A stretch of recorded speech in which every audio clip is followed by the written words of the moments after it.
Just because his son didn't greet the woman he kept outside their marriage, with only a year left, he had her hung over the bay, slit her wrists, attracting countless sharks sensitive to the scent of blood. Hundreds of sharks circled beneath him. The child cried and screamed, utterly broken, until finally, in a moment of desperate struggle, he broke free from the ropes and fell straight into the gaping maw of the sharks. Lillian arrived only to find a few horrifically mutilated remnants of flesh.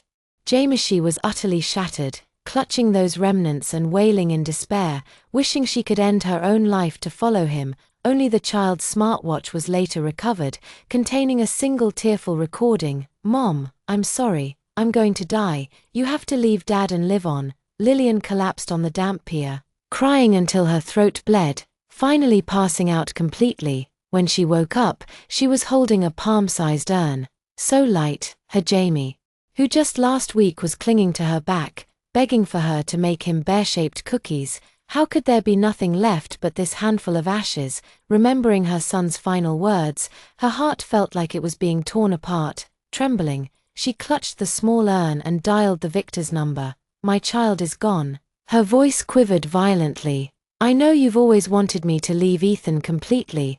"I agree." There was a silence on the other end of the line for a few seconds, followed by the icy voice of Charles Shung. "You should have stayed far away after killing my mother that year. That bastard deserved to die. What good could come from someone carrying the blood of a murderer like you?" Shin-chan closed her eyes, feeling as if a piece of her chest had been brutally torn away, the pain so intense it nearly suffocated her. 7 years ago, Shin-chan and Ethan were deeply in love. Back then, the eldest son of the Shung family was willing to give up his billion-dollar inheritance just to marry her, a powerless Cinderella. For generations, the Shung family had arranged marriages. Only he insisted on choosing her, but aside from his mother, no one in the Shung household liked her. That kind woman would often hold her hand and comfort her softly. "Ruoli, don't listen to the gossip. True love is the rarest treasure." Her mother-in-law often told her about the regrets of her youth. She had once loved someone deeply but was forced into a marriage alliance with Charles Shing, leaving her with a lifetime of emptiness and sorrow. That day, Shin-chan accompanied her shopping, and by chance, they ran into her first love. The man was terminally ill and didn't have much time left. Hearing this, her mother-in-law's eyes welled up with tears, and she suddenly knelt before her. "Ruoli, I want to stay by his side until the end, but his father won't grant me a divorce for a year, so I can only fake my death. I'm begging you, help me." Soft-hearted, Shin-chan agreed. She bought a fake corpse for her mother-in-law and set the old house on fire. That day, the whole world believed her mother-in-law had perished in the flames. She thought she had helped reunite two lovers, but she never expected a servant would secretly record a video that night. The next day, the servant came forward, accusing her of arson and murder. Ethan, eyes red with fury, grabbed her by the throat and demanded an explanation. Enduring the heartbreak, she stayed silent. The moment the funeral ended, he married her. But that marriage was built on hatred, not love. After marriage, Ethan became a completely different man. Wild nights, emotional abuse, never home. Even when she suffered a life-threatening hemorrhage during childbirth, he was off celebrating another woman's birthday. After the baby was born, he never even spared it a glance. The prince who once had eyes only for her was long gone. Scandal followed scandal as he cycled through women, until he met Su-man. Then it was as if he had found his perfect toy, spoiling her beyond measure. And now, for Su-man, he was even willing to abandon his own flesh and blood. Recalling the past, Shin-chan trembled as she closed her eyes. He offered no explanation, nor could he. Holding the phone, his voice was unnervingly calm. "He has hated me to the core for a year. Only my death can dispel the hatred in his heart, so please help me prepare 2 urns and a new identity. After I'm gone, if he asks, say that Jamie, depressed from being punished, ultimately jumped into the sea and died, and both bodies have been cremated." The other end of the line was silent for a long time before finally responding with a suppressed voice. "Shin-chan, as long as you're willing to leave, I'll arrange everything within half a month." The tone was filled with disgust. "Remember, never appear in front of him again." After hanging up, Shinruoli left the child's urn at the funeral home.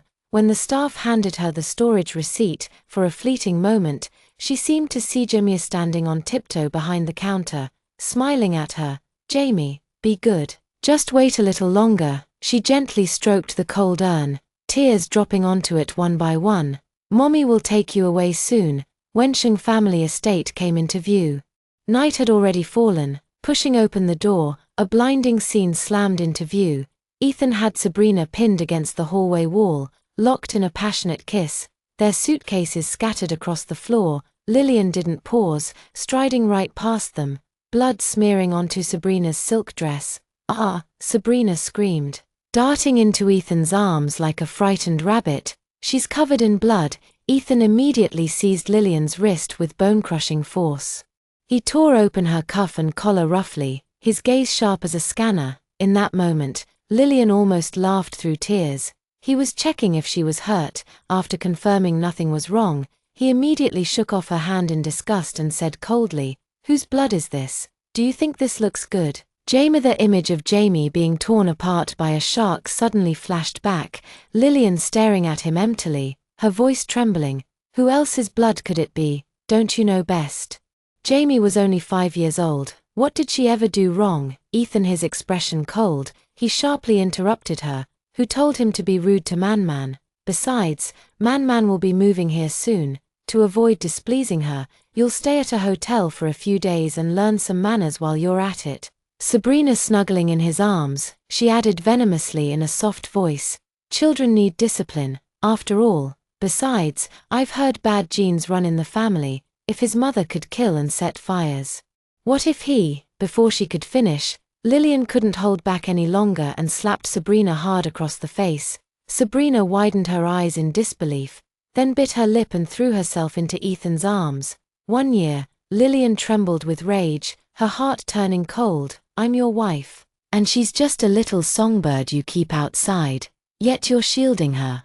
Ethan's eyes turned glacial as he roared, "Lillian, have I been too lenient with you? Who exactly do you think you are, compared to Man? If you dare lay a finger on her, why shouldn't I do the same to you?" He sneered, his fingers tightening.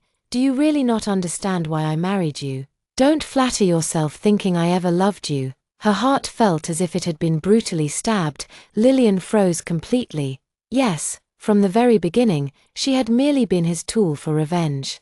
Before she could regain her composure, Ethan grabbed Sabrina's hand and said coldly, "She slapped you once, then return it tenfold." "I don't dare, Ethan. I really don't dare," Sabrina pleaded softly, her eyes brimming with tears. A chilling smile curled at the corners of his lips as he raised his hand to signal the bodyguard.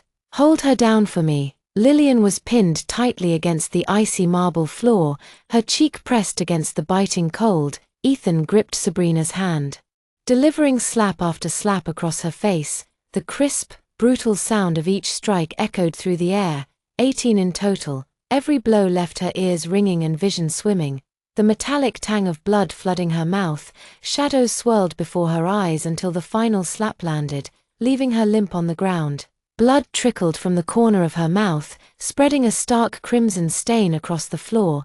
Ethan wrapped an arm around Sabrina, looking down at her with icy contempt. "Lillian, remember this, it's what you owe her, and even more, what you owe my mother." With that, he lowered his head and gently wiped the blood from Sabrina's hands, his voice impossibly tender. "Does your hand hurt?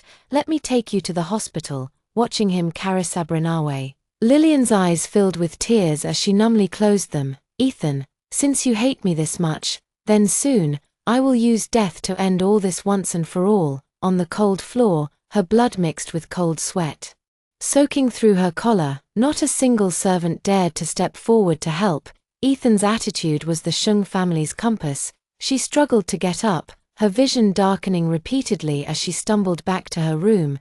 The bandages in the first aid kit had long run out, forcing her to tear strips from her shirt and clumsily wrap her wounds. That night, Ethan did not return, and Lillian lay wide awake. She dug out the memories they had shared from the deepest drawer, yellowed movie tickets, a thick photo album, and the first necklace he had given her. She dumped everything into a brass basin, clicked the lighter a few times, and finally, flames leaped up. Just then, a sharp scream came from behind. "What are you doing?" Sabrina rushed in and shoved her hard. The basin tipped over, scattering scorching ashes onto Lillian's legs, instantly leaving shocking red marks. "A year." Sabrina hurled herself into the arms of Ethan, who had just arrived, her voice shrill. "She was trying to burn my things." Ethan darkened his face as he strode quickly to Lillian. "Haven't you had enough? Who gave you permission to touch man's things? This is my house, and I decide who gets to stay here." Despite the pain clouding her vision, Lillian forced herself to pick up a half-burned photo fragment from the floor. Her voice was hoarse but defiant. "I didn't touch her things. Look carefully. What I burned were memories of you and me." Ethan's pupils constricted violently. The next second, he gripped her wrist in fury, veins bulging. "Who allowed you to burn these?" Lillian stared at him, her eyes bloodshot. "Didn't you tell me yesterday to face reality?" "I've faced it clearly. I know you married me just to torment me. So what's the point of these memories anyway? What? Does it hurt you now?" Ethan suddenly let go, letting out a cold laugh as his tone turned icy. "Care about you? I care about everyone. Except you. I can't wait for you to die." Before the words could fade, he turned and embraced Sabrina, murmuring softly, "Did you get burned earlier? Let me take you to get some medicine." Watching their retreating figures, Lillian slowly closed her eyes. Yes, he wanted her dead so badly. Soon enough, he'd get his wish, to see her ashes, along with their child's. Late at night, Lillian rolled up her pant leg, revealing the burn covered in blisters, red and swollen to a horrifying degree, gritting her teeth. She applied the medicine herself. Suddenly, the door swung open, and Ethan stood at the threshold. His gaze fell on her wound, his pupils suddenly constricting. But the next second, he expressionlessly tossed over a tube of ointment, his tone cold and harsh. "Take care of the wound." He then threw out his next words. "In a few days is man's birthday. You'll arrange the banquet." Lillian paused, her heart tightening. Making the legal wife prepare a birthday banquet for the mistress. His methods of humiliation truly knew no bounds. All the decorations at the banquet must match man's preferences. Ethan continued giving orders. "She likes champagne roses and hates lilies. She loves French cuisine but can't stand spicy food. She adores blue and detests pink." He spoke as effortlessly as reciting a family genealogy. Lillian was momentarily dazed. There was a time when he had also meticulously remembered her preferences. The ingredients she was allergic to, the perfumes she adored, even a piece of jewelry she had casually mentioned liking would appear on her dressing table the next day. "Did you hear me?" Ethan coldly interrupted her reverie. Lillian nodded silently. With only a few days left before leaving, she didn't want any complications. On the day of the banquet, the penthouse of the downtown hotel was lavishly decorated in gold and splendor. Ethan led Sabrina onto the stage and, in front of everyone, personally placed the ancestral jade bracelet of the Shung family onto her wrist. "A few days ago you mentioned your hands were empty. This suits you perfectly." The crowd erupted in murmurs. The family heirloom never given to the legal wife was now being presented to the mistress. Everyone silently understood, she was the true favorite. Sabrina stared at the emerald bracelet before her, putting on a show of reluctance while her voice dripped with coyness. "Would it really be proper for me to accept this? After all, Ruolijia is your wife." Ethan sneered, his voice devoid of warmth. "Only the one I acknowledge in my heart deserves to be called my wife." He raised his hand publicly, his fingertips lightly brushing over Sabrina's face, his tone menacing. "You know very well, I married her just to torment her." Sabrina then smiled radiantly, extending her wrist for him to fasten the bracelet, while still feigning innocence as she glanced at Lillian. "Sister Ruoli, you don't mind, do you?" Lillian remained expressionless, her voice cold. "Does it matter whether I mind or not? You've already put it on, haven't you?" Sabrina's eyes instantly welled up with tears, instantly winning the sympathy of everyone present. Ethan immediately shielded her in his arms and glared fiercely at Lillian as a warning. While blowing out the candles, Sabrina whispered her wish sweetly. "My wish is to be with you forever, 1 year. Can this wish come true?" Ethan tilted his head to glance at Lillian. Then, in front of everyone, cupped Sabrina's head and kissed her passionately. Of course it can. The room erupted in cheers and applause. Under the dazzling lights, Lillian stood quietly in the corner. The reflection of the chandelier stung her eyes, but not a single tear fell. Back in the car, Sabrina practically draped herself over Ethan's lap, not forgetting to glance provocatively at Lillian through the rearview mirror. The banquet was perfectly arranged. "Oh, by the way, is Jamie comfortable at the hotel? Should we bring them back?" "No need," Ethan coldly interrupted, tightening his arm around her waist. "Since you don't want to see him, let him stay outside for a few more days." Lillian's knuckles turned white as she clenched the seatbelt, her nails almost digging into her palms. Yet they had no idea that Jamie was already gone. The child who would sweetly call her mommy now lay cold in the ashes storage at Greenwood Funeral Home. Rage surged within him, and just as he was about to speak, suddenly, a blinding high beam burst through the car window. A speeding truck came barreling toward them. Moving against the traffic, Ethan's pupils constricted abruptly as he instinctively lunged towards Lillian, shielding them fiercely with his own body. Boom! The deafening roar shook the air. Amidst the dizzying chaos, Sabrina's heart-rending scream pierced the night sky. Lillian stared blankly at Ethan, whose arm was bleeding profusely, yet still urgently checked on them. "Lillian, are you hurt? Say something. Speak now." Within mere seconds, both froze. The next instant, Ethan seemed to realize something. He abruptly withdrew his hand, turned to embrace the unconscious Sabrina, and dashed out of the wrecked carriage with her, never looking back even once. Lillian stumbled out of the shattered carriage, their knees scraped raw and bloody, burning with searing pain. When he returned home late at night, he numbly disinfected and bandaged himself. If Ethan hadn't instinctively protected him, he might have lost his life already, but what remained was an even more desolate pain. He had just showered and was about to collapse into sleep when the front door was suddenly kicked open. Ethan's eyes were bloodshot with fury as he yanked him up. "Come with me to the hospital." "What are you doing? Man's kidney is ruptured. You share the same blood type. Go give her yours." As the words fell, Lillian felt as if struck by lightning, freezing for several seconds before letting out a cold laugh. "Her injury has nothing to do with me. You made your choice. You save her." "I won't do it." Ethan's eyes turned bloodshot in an instant. He violently grabbed her chin and roared in her face. "Do you really think I care about you? If it weren't for keeping you by my side to torment you forever, I'd never have let Man get hurt. You owe me this. You have no right to refuse." He practically dragged Lillian outward, his voice dripping with malice. "You're my captive. Alive, you belong to the Shung family. Dead, your ghost will too." The hospital corridor lights glared stark white as Lillian was forcefully wheeled into the operating room.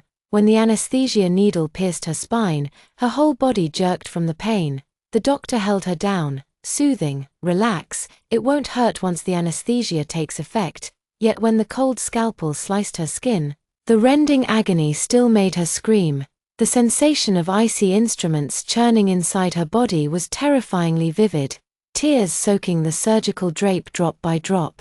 Hazily, she almost felt someone tightly gripping her hand, fingers interlaced, just like during her emergency appendectomy 3 years prior. Back then, he'd coaxed her repeatedly with reddened eyes. "Ruoli, bite me if it hurts." When she awoke, the hospital room stood empty, just an illusion after all. "Mrs. Shang, you're awake." The nurse entered with a medicine tray, carefully changing her dressing. "Avoid mushrooms and seafood during recovery. I've adjusted your foredrip. Keep the wound dry until healed. Press the call button anytime you need help." Lillian's throat felt parched as she rasped, "Thank you." The nurse smiled and shook her head. "No need to thank me. It's my job." After speaking, she quietly pushed the door open and respectfully reported to the man outside.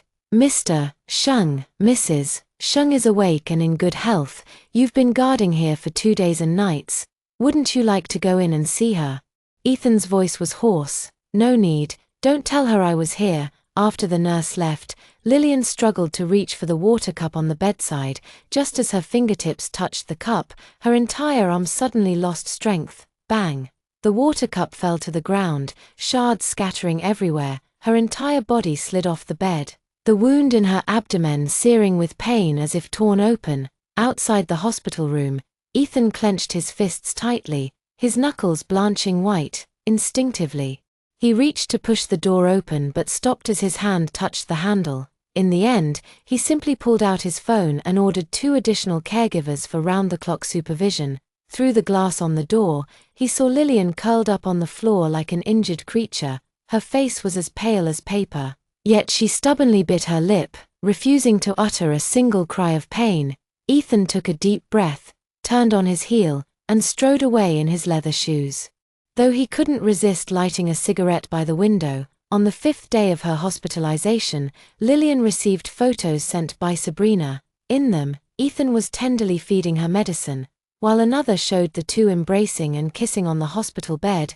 Lillian stared at the screen, her expression calm, then simply swiped away the message and quietly went to complete her discharge procedures alone. Back at the Shin family estate, she began packing her belongings. Jamie's room remained untouched, the dinosaur plush on the bedside tilting its head as if asking, "Mommy, why haven't you come to take me home yet?" Her fingers lingered over each tiny garment and picture book before finally resting on an empty hook, where Jamie's longevity lock should have hung. Just then, the phone vibrated again. Sabrina sent a photo, a delicate golden locket gleaming in the sunlight. "Is this your son's? I casually mentioned it, and you gave it to me a year later." Lillian felt a chill in her heart instantly. That longevity locket was something she personally designed during her pregnancy, engraved with Jamie's name and birth date. After losing the child, it was one of the few keepsakes she had left. She immediately called Sabrina, her voice trembling. "Give me back the locket." Sabrina chuckled lightly. "Want it? It's hanging around the Tibetan Mastiff's neck now. Come and take it yourself if you dare."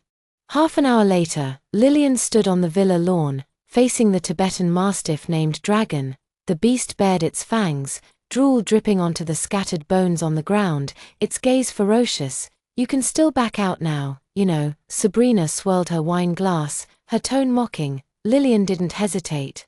He reached out and pulled open the cage door. As the Mastiff lunged, a wave of foul stench hit him. The first bite landed on Lillian's right shoulder. Pain made him gasp.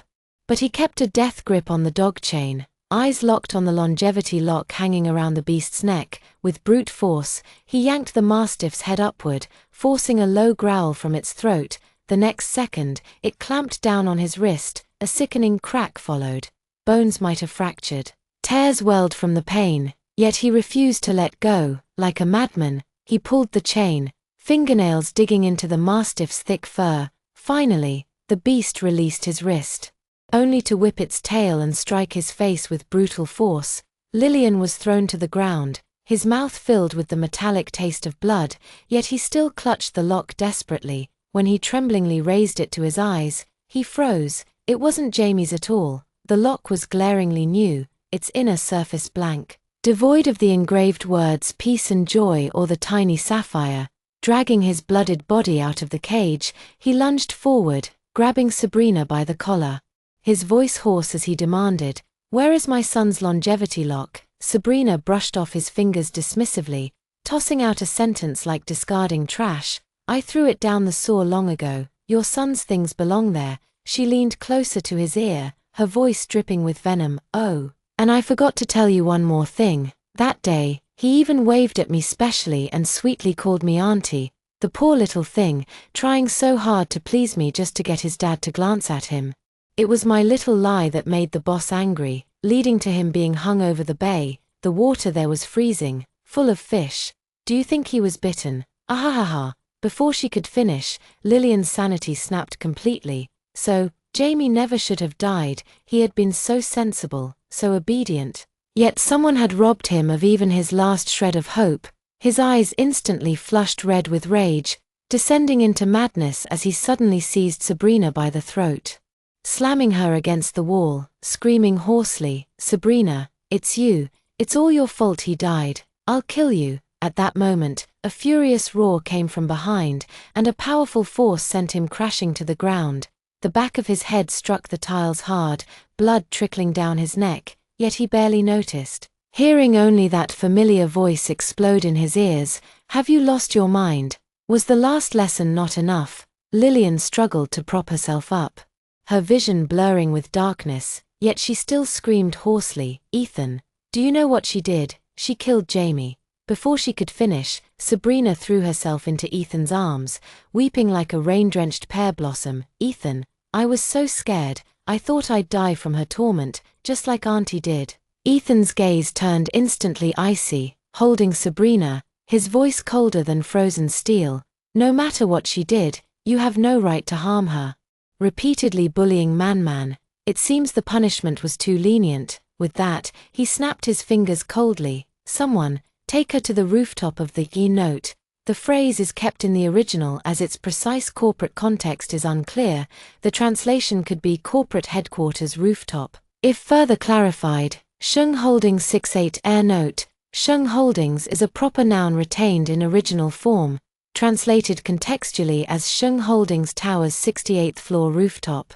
The wind howled like knives. Lillian, bound hand and foot, dangled from the building's edge, her toes barely grazing the wall as she hung suspended 100 meters above the ground. "I remember you're afraid of heights. This time, I'll punish you by hanging here all night." Ethan stood in the safe zone, speaking coldly. "Next time you dare to touch Man-Man, I'll cut the rope." Lillian looked down at the ant-like traffic below, first laughing, then tears rolling down as she laughed. Afraid of heights? Yes, she was indeed afraid of heights. The Ethan from before wouldn't even let her ride the elevator alone. Yet now, he personally hung her on the edge of death. The night grew darker, the wind blew colder and colder. Lillian's lips turned blue from the cold, her wrists rubbed raw and bloody by the ropes. But she no longer felt the pain. The pain of losing Jamie was more suffocating than anything. It wasn't until the next morning that Ethan appeared again. "Do you admit your mistake?" Lillian raised her head, her cracked lips barely parting when the rope suddenly emitted a crisp snap. It broke. In that fleeting moment of falling, she saw Ethan's face flash with unimaginable terror, his outstretched hand grasping only thin air. The wind howled past her ears as Lillian closed her eyes, a bitter laugh forming in her heart. Was this another hallucination? There was no way he'd actually panic for her. After all, he'd said it himself. He wished her dead. Lillian awoke to the sight of Ethan's handsome yet icy expression looming above her. Awake, he stood by the hospital bed, looking down at him, a faint, elusive emotion flickering in his eyes, making Lillian momentarily mistake it for concern. "Your luck is truly remarkable. Falling from the 38th floor and landing on an awning. With that kind of resilience, it seems I can keep tormenting you a while longer." Lillian remained silent, simply gazing at him quietly. Ethan curled his lips into a smile, his tone icy to the bone. "What a pity. Though you didn't die this time. Soon, your ashes will be delivered, and you'll never have another chance to suffer under me again." The air was thick with silence, and no one spoke another word, until suddenly, Ethan's phone rang. It was a call from Sabrina. Whatever was said on the other end, his expression changed instantly. "Don't be afraid, I'll be right back." As soon as the words left his lips, he turned and strode away without even casting another glance at Lillian. On the day she was discharged from the hospital, Lillian returned to the Shung family estate. The moment she pushed the door open, she saw Ethan and Sabrina intimately entwined on the sofa. Ethan's slender fingers held a grape, gently bringing it to Sabrina's lips, his gaze practically dripping with tenderness. Lillian walked past them expressionlessly. Sabrina suddenly spoke up. "Sister Ruoli, Yinian is taking me shopping tomorrow. Why don't you join us?" "I'm not going." He went upstairs without looking back. "Do you think you have the right to refuse?" Ethan's cold voice came from behind. Lillian closed her eyes briefly, exhaustion washing over her like a tide. The next day, inside the mall, Ethan held Sabrina by the waist as they shopped from store to store. Chanel bags, Cartier watches, Tiffany necklaces. Sabrina wanted everything, and Ethan bought them all without hesitation. This, and this. "Wrap them all up for me." Sabrina's slender fingers lightly tapped the counter, her smile dazzling. Lillian stood to the side, feeling invisible, while in the shoe store, Sabrina suddenly stopped and turned to him, saying, "Sister Ruoli, kneel down and put these shoes on for me." Lillian did not move. "Kneel," Ethan ordered coldly. You caused my mother's death. Didn't you kneel before her memorial tablet for 3 days and nights every year? Why pretend to be noble now? The bodyguard pressed his shoulders, forcing his knees to hit the marble floor heavily. The gazes from the surrounding people pierced his spine like countless needles, suppressing his humiliation. He helped Sabrina put on her high heels. At that moment, Ethan answered a phone call, and upon returning, he bent down to kiss Sabrina's forehead. Something came up at the company. I need to handle it. Enjoy your time here, he said, casting a cold glance at Lillian. I'll leave her here to accompany you. Sabrina nodded obediently before him. Go ahead with your work. But as soon as Ethan left, Sabrina's smile instantly changed, and she stomped her high heel onto Lillian's hand. Lillian, you should have seen clearly these past few days, right? So what if you're Mrs. Shang? His heart belongs only to me, and I always come first. Her lips curved into a smirk. Her expression triumphant. If you know what's good for you, step aside as Mrs. Shang. Don't worry, I'll make sure you disappear completely very soon. Lillian, trembling in pain, replied word by word, I'll be leaving soon enough. Soon? Why not now? If you can't bear to give up this luxury, just say so. Stop pretending to be noble. He was about to say more when Sabrina suddenly pulled out a towel and pressed it forcefully over his nose and mouth. A pungent, cloying scent flooded in instantly. Before Lillian could even struggle, everything went dark as she lost consciousness. The last image burned into her mind was Sabrina's smug smile and her icy words. Lillian, since you refuse to leave, I'll have to send you off myself. When she woke again, Lillian found herself lying in an empty warehouse, clutching a bomb detonator in her hand. Confused, she staggered to her feet, instinctively wanting to toss it aside and leave, only to spot Sabrina nearby. Bound and gagged on the floor, her body strapped with explosives. Despite her disheveled state, Sabrina grinned wildly and mouthed at her, "Don't rush off, the show's just beginning." The next second, Sabrina burst into tears, her voice trembling with fear. "Sis Ruoli, please spare me. Don't blow me up." Before Lillian could react, the warehouse door was violently kicked open. Ethan charged in with a group of bodyguards, his face dark with fury. "Lillian, wasn't killing my mother enough? Now you're coming after Sabrina too." He stomped over, snatching the detonator, his gaze icy as a blade. "You're utterly irredeemable." In that instant, Lillian finally understood the true meaning of what Sabrina had called the show. Her face turned pale as she frantically defended herself. "It wasn't me. This was all Sabrina's doing." "Enough," Ethan snapped coldly, his eyes filled with disgust.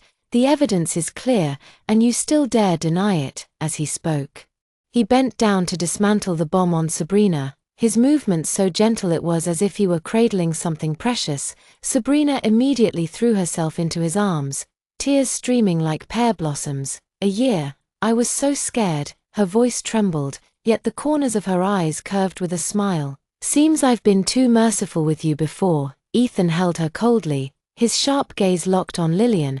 "And it's precisely because of my mercy that you've repeatedly harmed others." Sabrina quickly tugged at his sleeve and said pitifully, "Ethan, I think Sister Ruoli needs to learn her lesson.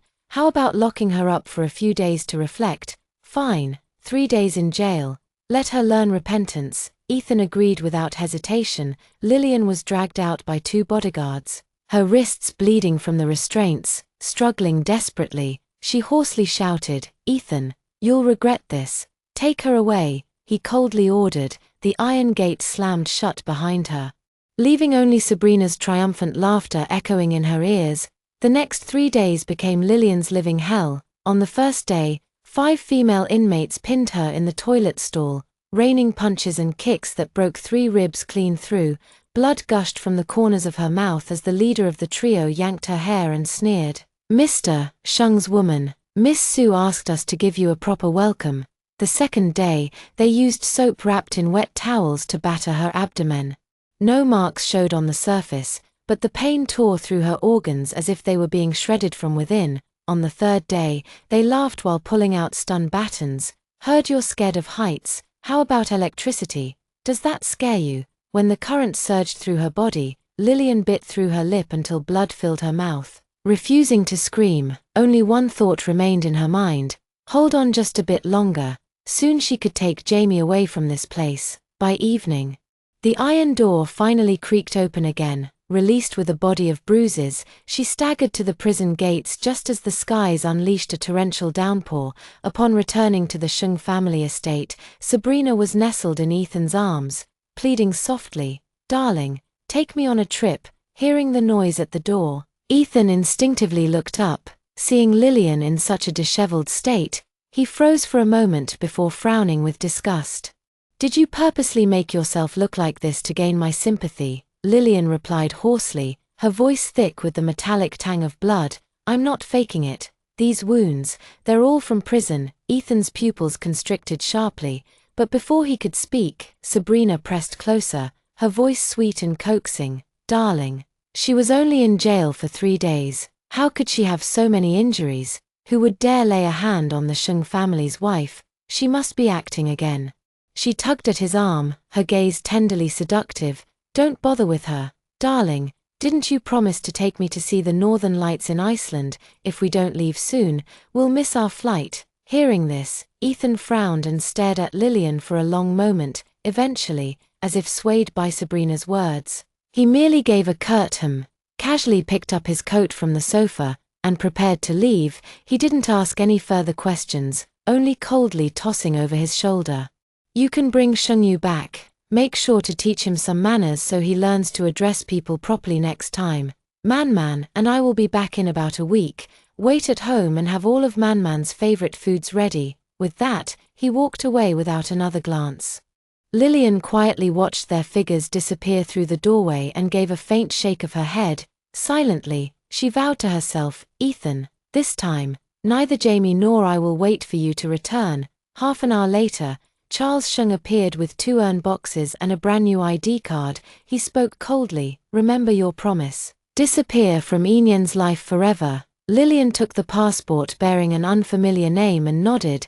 "Don't worry, I never want to see Ethan again in this lifetime either." Charles Shung left, and Lillian pulled out the luggage she had long since packed. She hadn't taken much, just a few clothes and Jamie's favorite teddy bear. When she went to Greenwood Funeral Home to collect the urn boxes, the staff's eyes were filled with pity as they looked at her. The airport was bustling with crowds. Lillian stood in line at the check-in counter when she unexpectedly saw Ethan and Sabrina preparing to board through the VIP channel. Sabrina excitedly pointed at the duty-free shop, while Ethan held her by the waist, appearing tender and considerate. Lillian didn't look any longer. Instead, she bought a ticket in the completely opposite direction, clutching Jamie's ashes, and silently walked toward the boarding gate. As the plane took off, he gazed out the window at the gradually shrinking city, gently stroking the urn in his arms, murmuring softly, "Jamie, Mom will take you to see the ocean." Above the clouds, the sunlight was dazzlingly bright.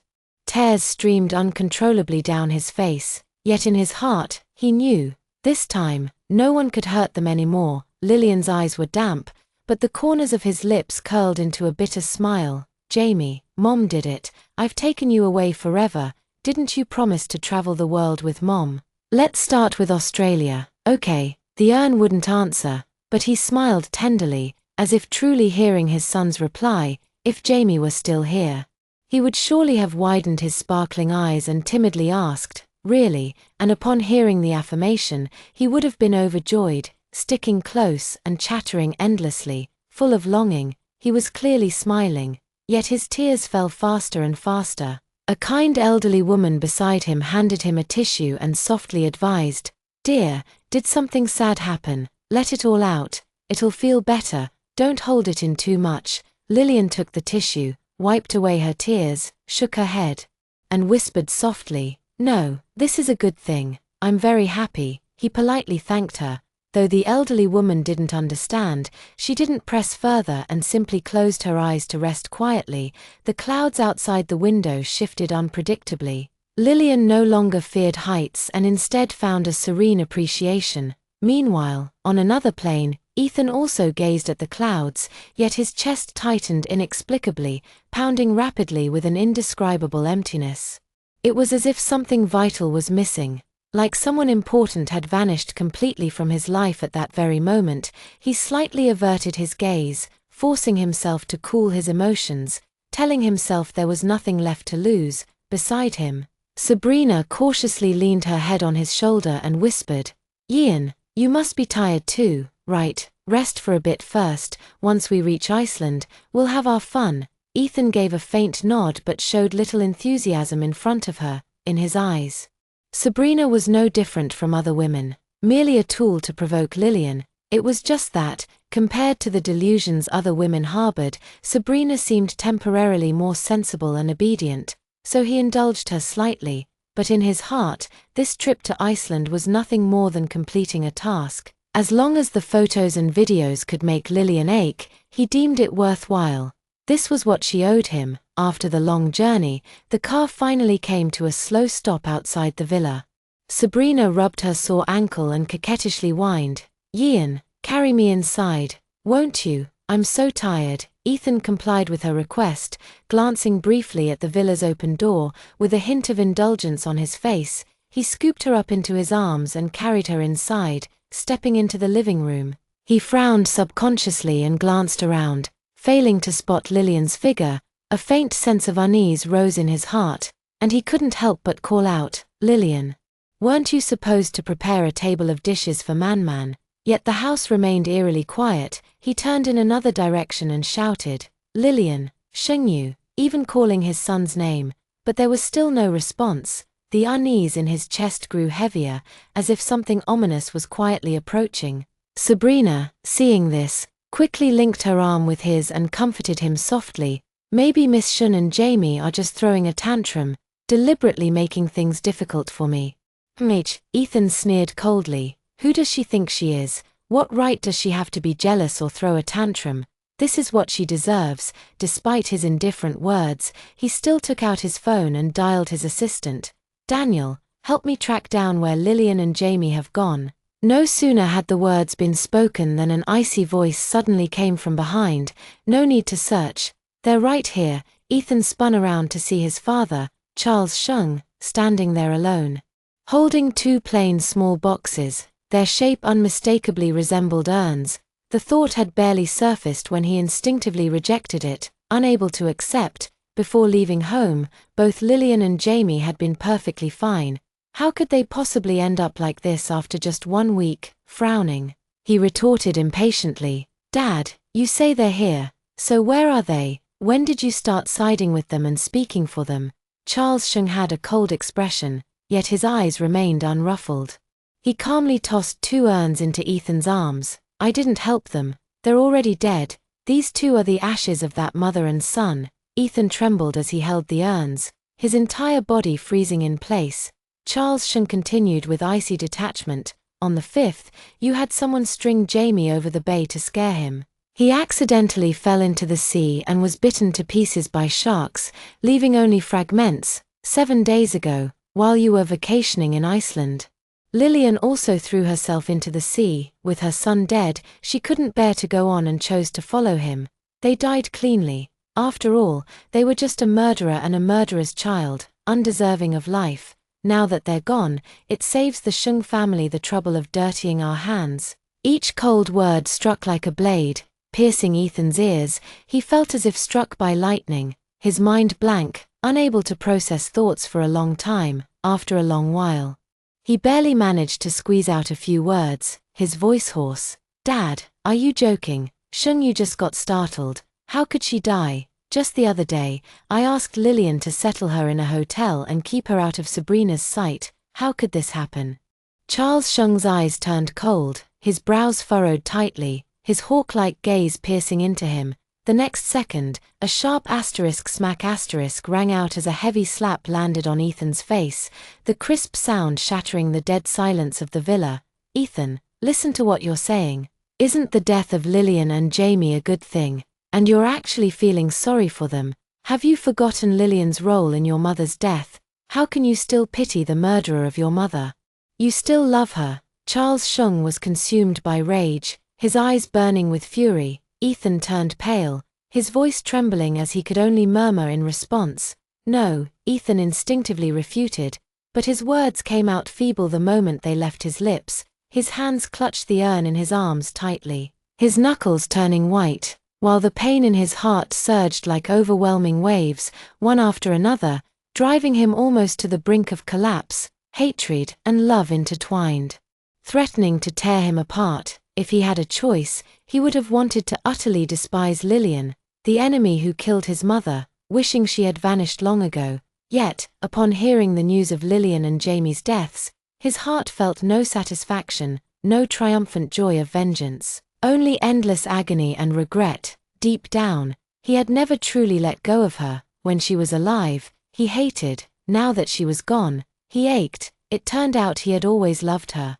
Even against the backdrop of hatred, he couldn't lie to himself. He lowered his eyes, crushed by unbearable guilt. The emotions in his dark irises flickered unpredictably, impossible to discern.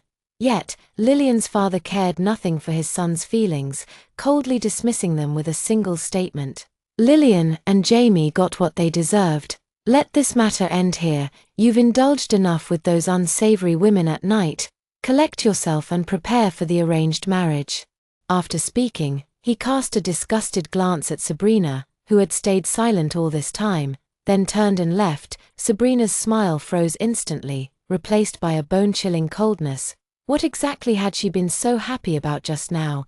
Who did she think she was? She could never match Ethan in status, let alone compare to a cultured heiress like Lillian. She was just a hostess who had lucked her way into Ethan's life. If he hadn't needed her as a replacement for Lillian, she would never have had a chance with a man like him. Ethan's time should have been spent in the glitzy, shadowy world of exclusive clubs. But now that Lillian was truly gone, what use did Ethan have for her? Sabrina's chest tightened with regret and panic. After all, over the years, she had entertained plenty of ill intentions in front of Ethan and had even harmed Lillian multiple times. After a long hesitation, she steeled herself and took a gamble, tentatively reaching for Ethan's hand as tears welled in her eyes. A whole year. You let me stay by your side for this long, so surely there's some affection between us. I know you despise arranged marriages, and I can help you like before, driving away every potential match. I don't expect to be your wife. I just want to stay with you forever. Even if it's just for a paycheck, I'd be content. She desperately tried to prove her worth, begging not to be abandoned, but the next second, Ethan's expression darkened completely, his eyes radiating a bone-chilling coldness as he hissed with icy ferocity. Get out! Who the hell do you think you are? Before the words even finished, he violently flung Sabrina's hand away. Her body crashed to the ground like a kite with its string cut, her forehead striking the corner of the table. Blood immediately dyed half her face red. Sabrina clutched her head as darkness flickered before her eyes, and just then, Ethan, radiating murderous intent, crouched half-kneeling in front of her. His broad, powerful hand tightened around her throat, the veins bulging between his fingers as his grip grew ever tighter. Sabrina, if it weren't for you, how could that mother and child have died? Lillian and Jamie were indeed guilty. I had other ways to punish them, but I'd never have let them die. Because of you, they're gone. Do you know I never intended to take their lives? His voice was like a knife laced with ice shards, each word stabbing into Sabrina's heart. She could only feel the air in her lungs being drained bit by bit, her breathing growing increasingly rapid. Her eyes began to roll white, her flushed face gradually turning purple. At this moment, Ethan had completely lost it. A true madman. Huff, huff, he gasped laboriously, desperately slapping at Shanginian's arm, fighting to survive. With all his might, Sabrina finally managed to push his hand away. Hair. His eyes red, he let out a self-mocking laugh. Shanginian, the one who got Lillian and Jamie killed wasn't me. It was you. That mother and son were your enemies. You should be happy they're dead. Why blame me? I was helping you. Uncle Shung must be grateful to me, and so should you. He picked up the 2 urns left to the side and staggered toward the artificial lake. Shanginian, you hated them, right? Let me help you one more time. Okay. I'll scatter their ashes for you. They deserved to die 1,000 deaths. But before he could take more than a few steps, Shanginian had the bodyguards pin him to the ground. Looking down coldly as he snatched the urns away, his gaze held no mercy. You want to toss Lillian and Jamie's ashes into the lake, then you can experience the lake's comfort firsthand. No sooner had he spoken than the bodyguards dragged Sabrina to the lake's edge and threw him in. Sabrina flailed and struggled, trying to swim ashore, only to be pushed back under repeatedly by the bodyguards. As he stared at Shengenian on the bank, Sabrina felt his heart shatter completely. In Shengenian's eyes, he had never measured up to Lillian and Shengyu, just a convenient tool, now even less valuable than their ashes. Worse, he was being discarded like a used donkey after grinding grain, just like all those women Shengenian had slept with before, cast aside once their usefulness ended.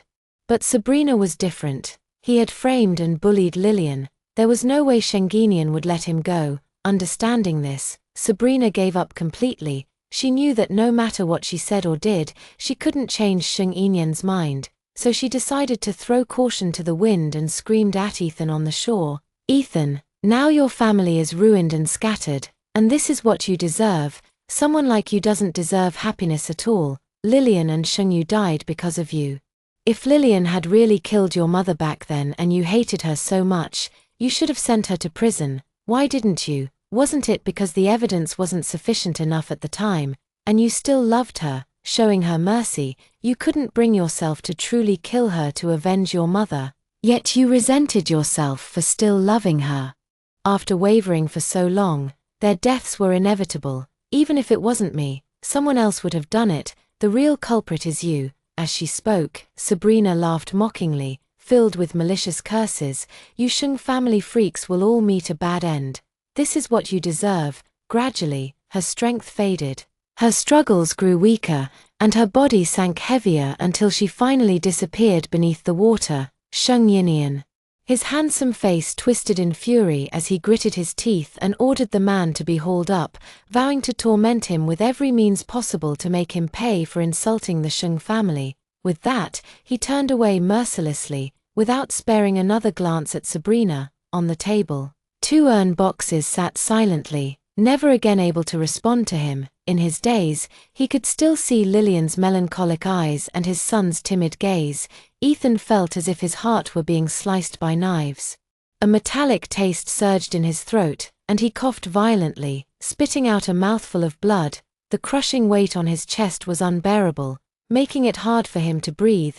The vengeance for his mother's death was complete, yet the one he deeply loved could never return. Ethan was consumed by self-blame.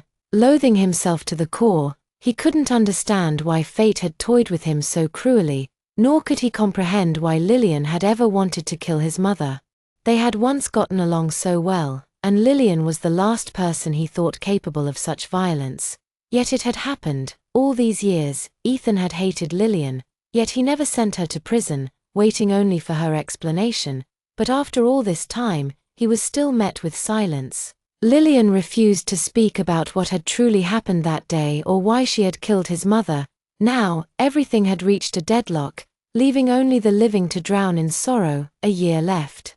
Clutching the 2 urn boxes, silent tears fell as his entire being radiated desolation. He brought a case of alcohol and the 2 urns to his mother's grave. With a thud, he knelt before the tombstone, staring at his mother's gentle face in the photograph, the agony in his heart nearly suffocating him. "Mom, your son has brought your daughter-in-law and grandson to see you.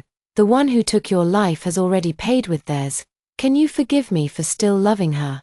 His fragile voice trembled and melted into the wind, unanswered by anyone. However, Ethan didn't care at all. Leaning against the tombstone, he downed bottle after bottle of alcohol, pouring out the grief in his heart. "I'm sorry, Ruoli. I'm sorry, Jamie. I never meant for you to die. Nor did I expect things to come to this. I just wanted to know the truth about my mother's death. Blame me. It's all my fault, but in this lifetime, I'll only have one wife to marry out of obligation. And I can't do it," she said firmly. The moon rose and set, and the next day's sun leaped from the clouds. Ethan's side was now littered with empty bottles.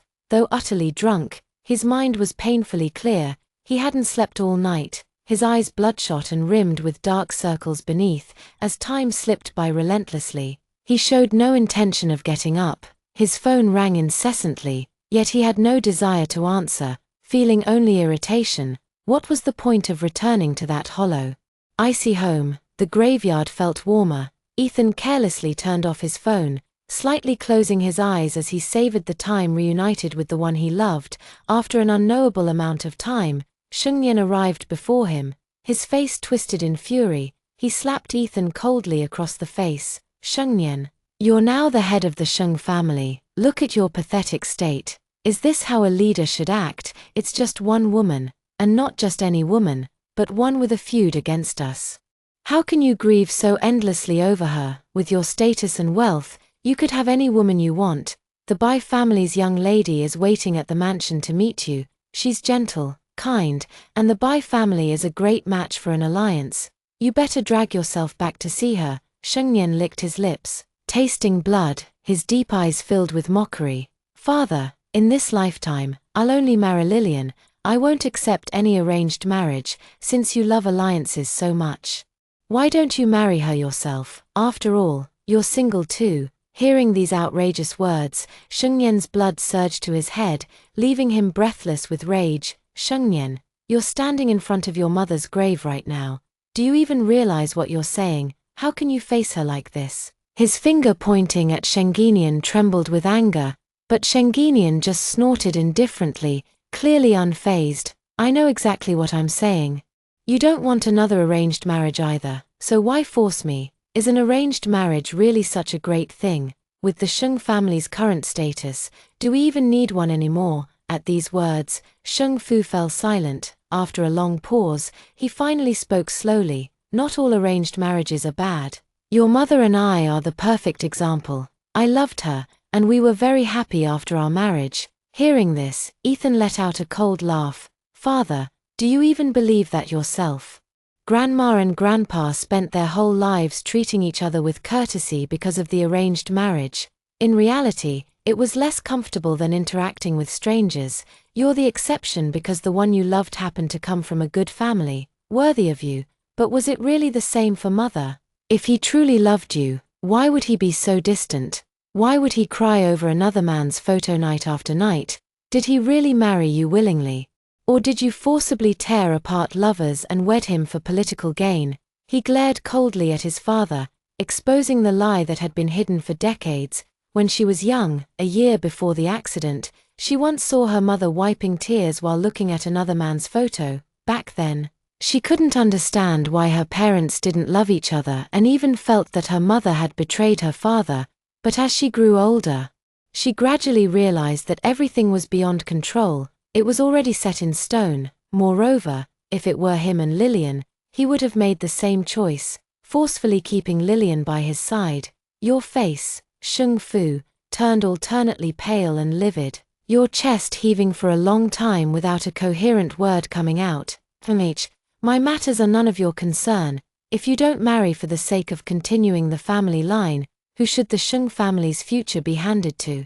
Do you intend to entrust it to an outsider?" His eyes narrowed sharply as he growled. Ethan, who merely curled his lip indifferently, "The best successor is already dead. It doesn't matter who inherits now. The Shung family isn't mine alone anymore. Hand it over to whoever you please. I couldn't care less." With that, he coldly ushered his furious father out. Victory Fu was left seething. Unable to achieve anything, forced to leave, even regretting his actions somewhat. Jamie is dead, Lillian is the murderer. But Jamie isn't. Had she known Ethan would react this way, she would have saved Jamie to spare herself the headache now, but it's too late. He's already gone. And no amount of regret changes anything. Last year, he drank himself into a stupor at the cemetery and left only when his body could no longer take it. The villa was terrifyingly silent and empty. His heart sinking to the depths. Before returning, he had lied to himself countless times, insisting that Lillian and Jamie were still alive, that it was all just a terrible illusion, but reality gave him a cold slap in the face. They would never appear before him again. Ethan walked into Lillian's room like a zombie, where everything remained exactly as it was on the day he left for his trip. The clothes in the wardrobe were neatly arranged, as if their owner might return at any moment. Yet a fine layer of dust covered the bed and vanity, and the flowers in the vase had long since withered. Lillian will never return, and going to her son's room didn't make things any better. Sheng Yinian harbored resentment toward Lillian, so he took his anger out on Xingyu. Sheng-yu's room was sparsely furnished, with pitifully few toys and clothes, none of which had been purchased in the past year. Searching his memories for his son, he realized how few he had, as a child. The boy had longed for his father's love, eagerly calling him dad, sharing anything good he had, trying to win his affection. Yet Sheng Yinian had always responded with indifference. Now, he couldn't recall a single warm moment between them, only the image of his son hanging over the bay. His eyes filled with despair and sorrow. "I'm sorry," Sheng Yinian muttered helplessly, but it changed nothing. The dead would never return. He had no chance to make amends, still refusing to give up. He called Daniel. "Prepare some things a 5-year-old boy would like. Lots of them. The best. I want to compensate Jamie." Daniel was puzzled. Hadn't the young master Sheng-yu passed away? The old Mr. Sheng had even announced it publicly. What was the point of buying these things now? But he didn't ask further and simply did as instructed. Soon, toys, books, snacks, and clothes were delivered to the house, filling the remaining rooms to the brim. Yet Sheng Yinyan's heart remained hollow. Lying on Lillian's bed, he inhaled the lingering scent unique to her in the air, and the sorrow inside him spread uncontrollably.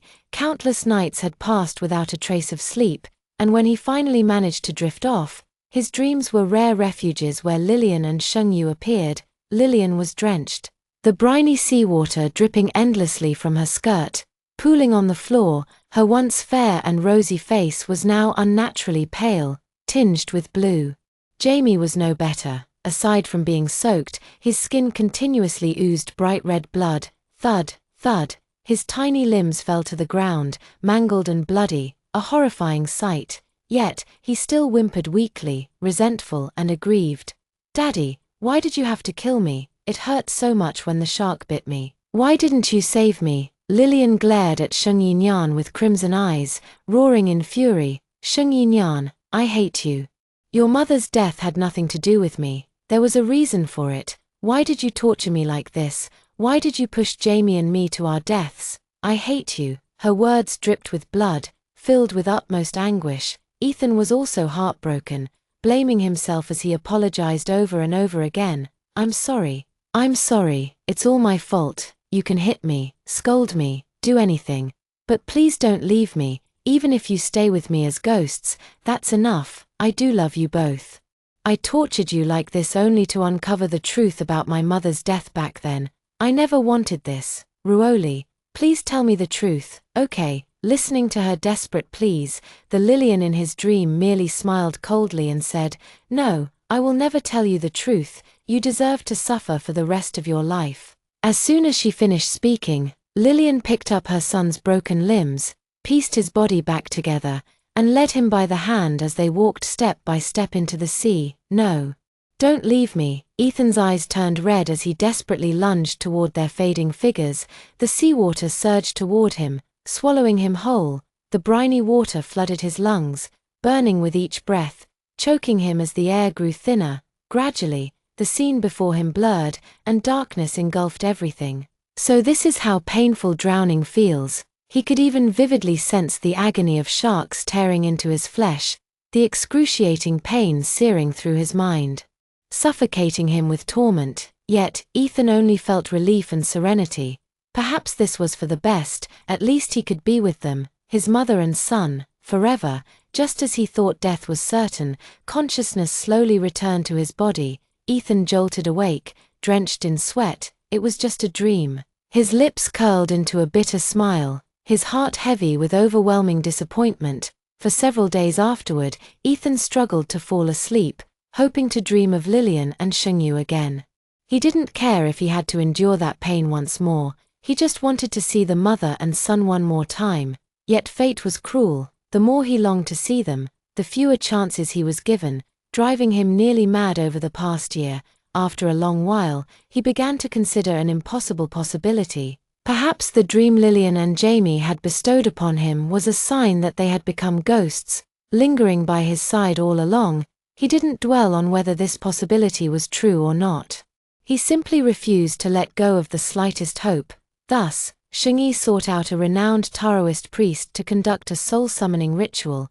The priest covered Shengyi's room with intricate yellow talismans, arranged incense, candles, and paper offerings as sacrifices, and wielded a peachwood sword and a spirit banner while chanting obscure scriptures. Suddenly, the talismans fluttered without any wind, and the priest's chanting grew faster and faster. Finally, he pricked his index finger with the peachwood sword and let a drop of blood fall onto the spirit banner. Then, he abruptly looked at Ethan, now, and slashed the remaining year's index finger with the peachwood sword, letting a drop of blood fall onto the banner as well. Between heaven and earth, yin and yang resonate. By the decree of the Most High Laro Jun, I summon the spirits of Shengyu and Shunruoli to come swiftly, heed my command without delay, as urgent as the law decrees.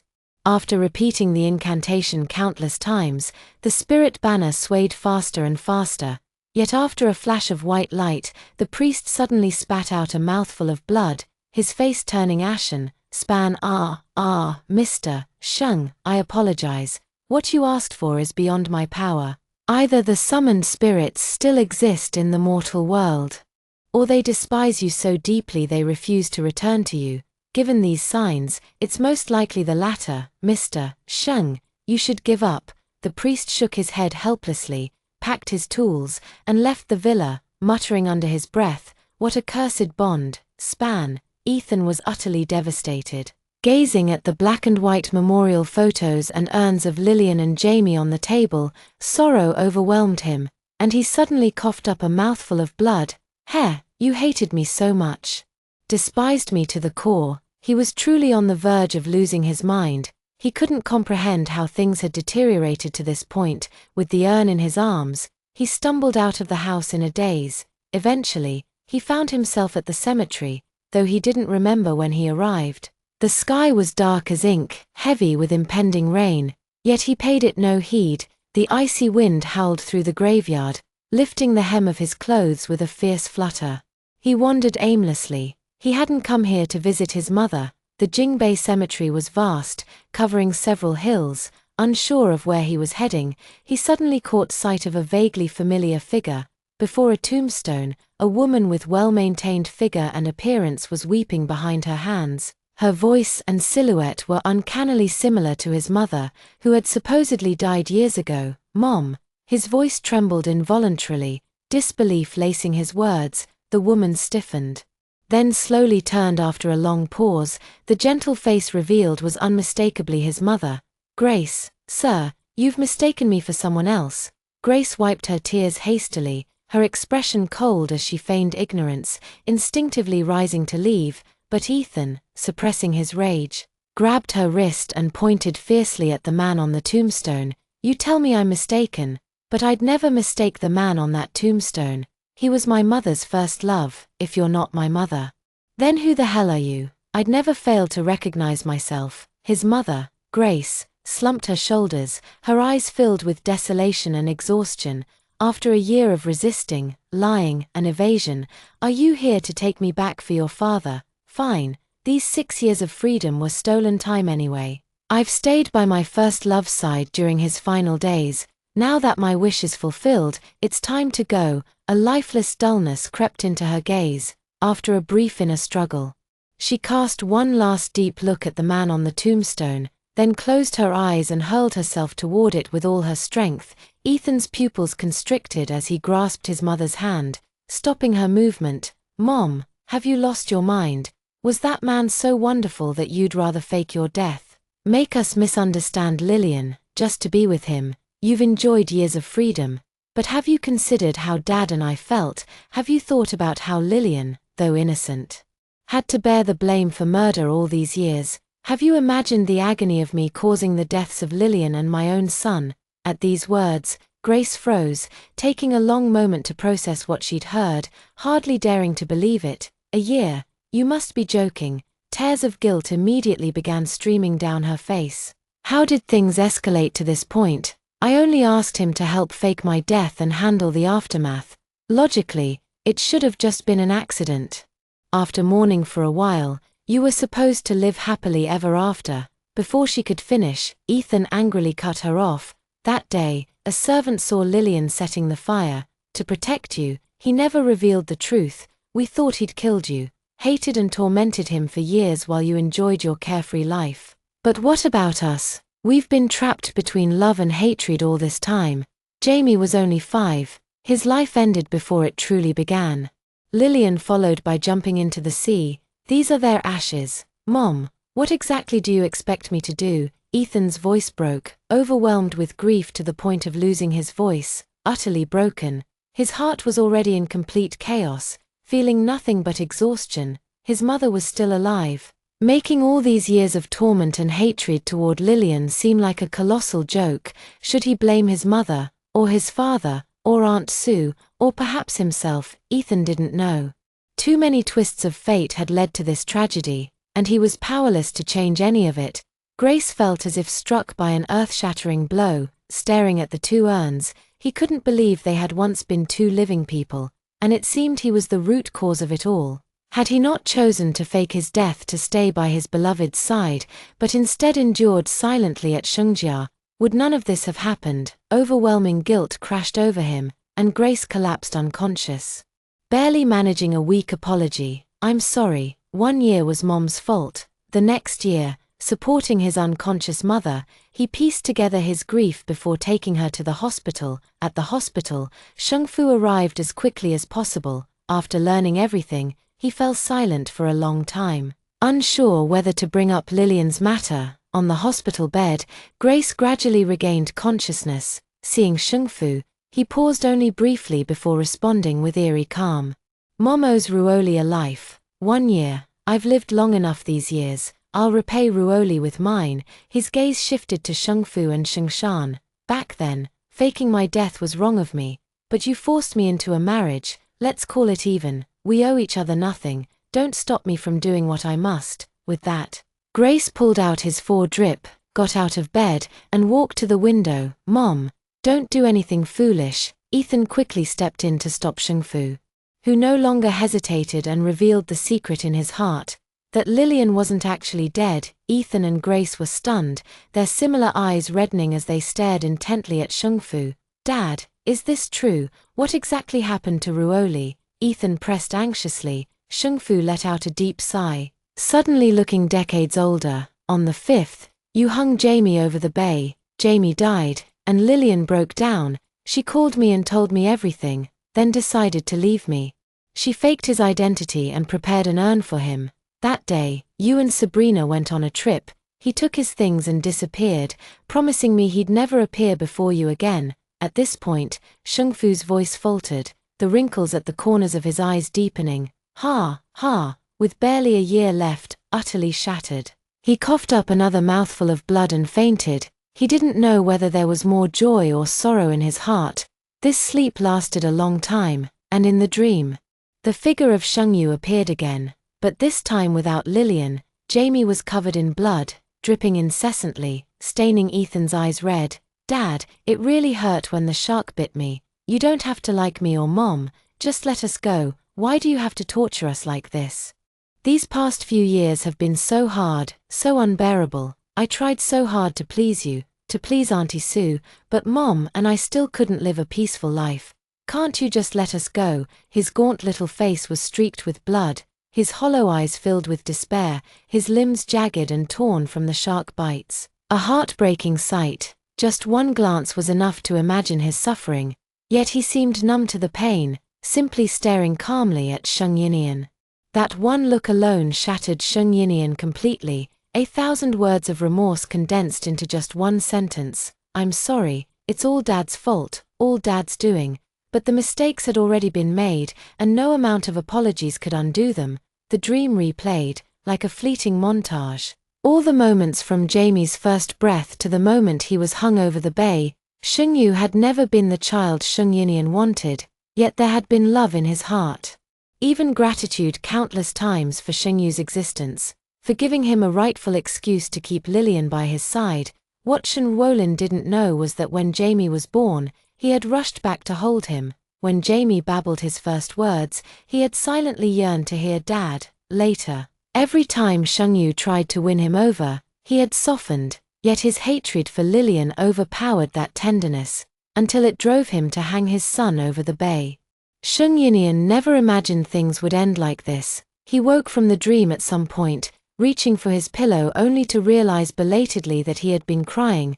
Grace and Sheng Yinian sat on either side of the hospital bed, their bodies radiating guilt. Their family owed Lillian far too much. Starting from class discrimination and indifference, to later falsely accusing her of murder, and then tormenting her for so many years, every single thing was their family's fault. After a long silence, Sheng Yinian spoke coldly. "Father, Lillian has changed her identity. Where did she go?" Sheng Yingwu shook his head helplessly. "I don't know, she never revealed her whereabouts. The identity I arranged for her was that of an overseas Chinese. It's easier to trace domestically, but abroad will take some time. I've already sent people to investigate. When we see her again, your mother and I will personally apologize and make amends." Hearing this, Grace nodded in agreement. Sheng Yinian's gaze turned frosty as he faced his parents, his heart filled with nothing but coldness. After all, they were the cause of all his suffering. If not for the bonds of blood, he would have long wished to kill them. But now, constrained by countless limitations, he simply couldn't. After being discharged from the hospital, Sheng Yinian mobilized every available resource to track down Lillian's whereabouts. Yet, 1 year passed, then 2. And Sheng Yinian still found no trace of Lillian. It was as if she had vanished from the world, leaving no chance of reunion. By the 3rd year, Lillian had traveled to dozens of countries with Jamie's urn, witnessing the landscapes of countless places. Her body, bearing too many scars, had long since weakened. In the end, she chose to settle in a country where spring bloomed eternally. The empire had a small population and a slow-paced life. I remember Jamie used to love small animals the most. But because of the remaining year's circumstances, he didn't dare show his affection, afraid that after expressing it, he'd be tormented by Ethan. If discovered, he might have used those small animals to torture both mother and child, rather than witness the animals suffer and die before his eyes. It was better not to love them at all from the start. Now, however, Lillian doesn't have to be so cautious. She's filled her yard with cats, dogs, and little white rabbits, lively and adorable, bringing endless bustle every day. But whenever they approach the small flower-adorned grave in the yard, all the animals behave exceptionally well, rolling nearby with only the gentlest movements, as if afraid to disturb Jamie. The wind rustled through the glossy fur of the cats and dogs, carrying a warmly fragrant breeze. Lillian patted each of them in turn, then walked over to the little grave with a faint smile, murmuring, "Jamie, Mommy has started a new life. How are you doing in the other world? Have you seen the places I once showed you? Have you found good friends? It's okay if not. Mommy has raised many of the little animals you loved. Come visit them sometime, or at least let me see them for you. They adore you so much. Mommy still misses you dearly and wishes she could see you again. If you were still alive, you'd have grown so much taller by now, probably in elementary school and much more sensible. But all Mommy truly wants is for you to be happy and healthy." Before she knew it, Lillian had been talking to herself for a long time. The warm breeze lifted her hair and brushed against her face, just like Jamie's warm little hands. She firmly believed Jamie must have heard these words, not far away on the ground. A large group of small animals lay lazily asleep, their peaceful presence alone bringing a sense of calm and warmth. Lillian couldn't help but smile as she turned to go inside and prepare lunch for her furry companions. Just then, the doorbell rang. An uninvited family stood outside. Suddenly, Lillian's heart raced inexplicably fast as a voice inside warned her not to open the door. Yet, the doorbell persisted, chiming repeatedly. Not wanting to disturb the neighbors, she had no choice but to answer. As the door opened, the figures of the Holy Father, the Holy Mother, and Ethan came into view, almost instantly. Lillian understood everything. Nothing more than the Holy Mother being found by the father and son, uncovering the whole truth. But it changed nothing. All the mistakes had already been made, and everyone was at fault. There was no point in trying to mend things now. With a cold expression, she swiftly moved to shut the door. Wait, Ethan desperately blocked the door with his hand. With a loud bang, his arm bruised purple from the impact, yet his expression remained unchanged. Ruoli. "We came specifically to apologize and make amends," Can we talk?" The Holy Father and Holy Mother also nodded, their eyes filled with guilt. "What happened back then was all our fault. We want to make it up to you." Lillian looked at them as if they were strangers, her eyes cold and indifferent. "There's no need. I have nothing to say to you, and I don't need any compensation. Everything is in the past now. Bringing it up again will only cause pain. Can't we just leave things as they are and live peacefully?" With that, she forcefully pushed away Ethan's hand and tried to close the door again. Ethan, his heart tightening, barged in recklessly and grabbed Lillian in a tight embrace. "No, it's not fine at all. Life without you is endless agony for me every day. If I didn't know you were still alive, I might have already ended my life to follow you. I still love you, deeply." Passionately, his deep, dark eyes burned with overwhelming affection.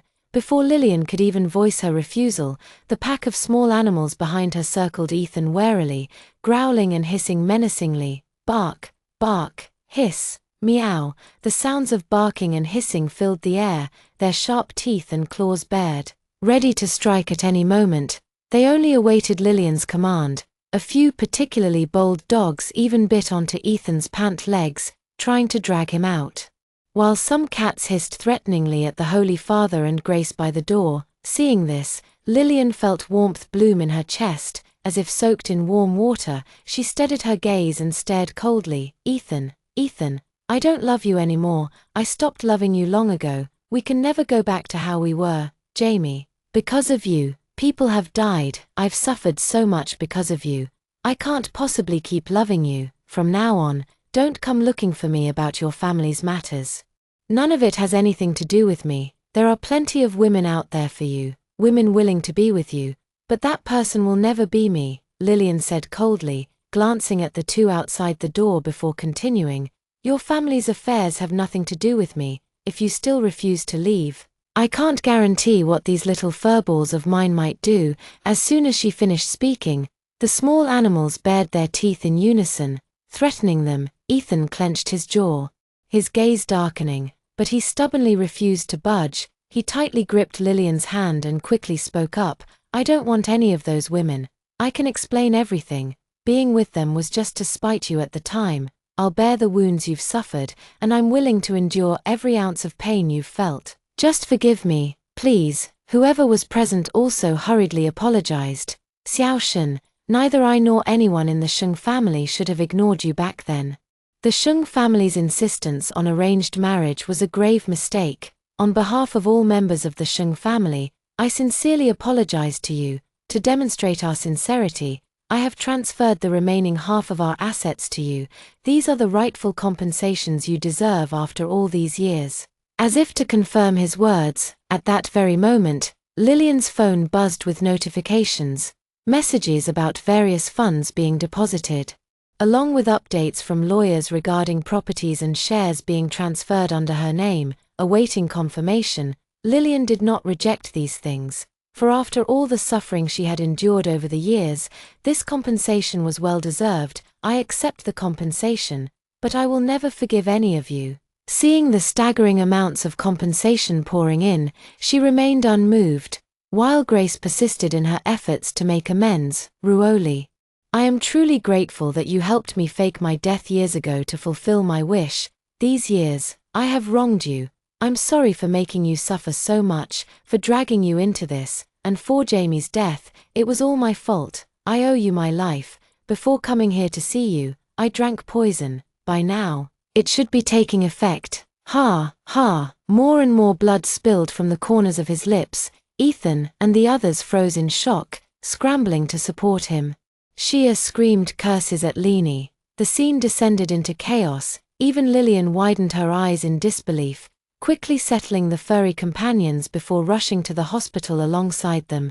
Grace blood continued to trickle from the corner of his lips, unstoppable no matter how much he wiped. Yet he smiled brilliantly, his voice trembling slightly. "Don't save me, let me die. I've long deserved death. All the hatred began with me, and now it ends with me. Finally, I can repay what I owed you." Gradually, his voice grew weaker, until it completely faded into the wind. Charles Schenkel T hold back either, his eyes reddening as tears of regret rolled down his cheeks. "It's my fault, all of it. I ruined you all, I'm the one who deserves to die, he roared bitterly, his eyes filled with despair. His heart resigned to death. Ethan had long anticipated his mother's choice, so the grief was no longer overwhelming. What the government would do next, he could roughly guess. Sure enough, the Shung family swiftly arranged all posthumous affairs, entrusting both the company and family legacy to Ethan, before vanishing from everyone's sight, cradling Grace's lifeless body. The next day, Shung Yinian and Shun Ruoli both received the news that Shin-chan had taken his own life in front of Grace's tombstone. He left the same message for Ethan and Lillian: follow your heart, and never make a choice you'll regret for life. Lillian remained indifferent to these words. From the very beginning, he had been crystal clear about what he wanted, so he would never regret it. All he desired was one last year of freedom, to forever care for his furry companions and stay by Jamie's side. Nothing else mattered to him. But Ethan did not see it that way. Their parents' deaths could no longer be blamed on anyone. It was what they deserved. Yet, he still wanted to win Lillian back. He loved him deeply and could not live without him. If Lillian were to truly leave this world, Ethan would undoubtedly follow. But now that he was still alive, all the hatred and grievances between them still had a chance to be resolved. How could Ethan possibly be willing to let him go forever, even if it was just 1 year he refused to accept? He bought the tulips that Lillian used to love, filling an entire truckload to her small courtyard gate. Vast stretches of pink tulips shone brilliantly, dazzling to the eye, standing beside the tulips. The impeccably dressed businessman stood out even more. His tall, slender figure, wrapped in a well-tailored suit, exuded an aura of restrained allure, while his sculpted features and sharp drew countless gazes. Yet, her eyes held room only for Ruoli. Ruoli, these are your favorite flowers. I'm sorry. Please forgive me. Okay. Seeing the sea of tulips, Lillian frowned tightly. I stopped liking tulips a long time ago. Get these flowers out of here as soon as possible.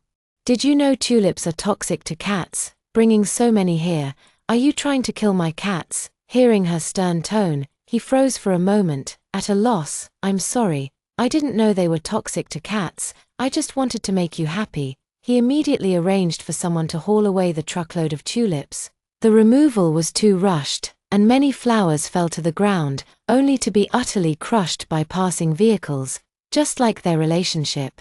Once radiant enough to be the envy of countless others, in the end, it rotted into the mud. Lillian coldly stared at him and spoke impatiently. Stop trying to win me back. I'm done falling for this. If you keep this up, I'll only find it annoying. Even after hearing this, Ethan still refused to give up. Determined, he bought the neighboring yard to Ruoli's and moved all his domestic work here.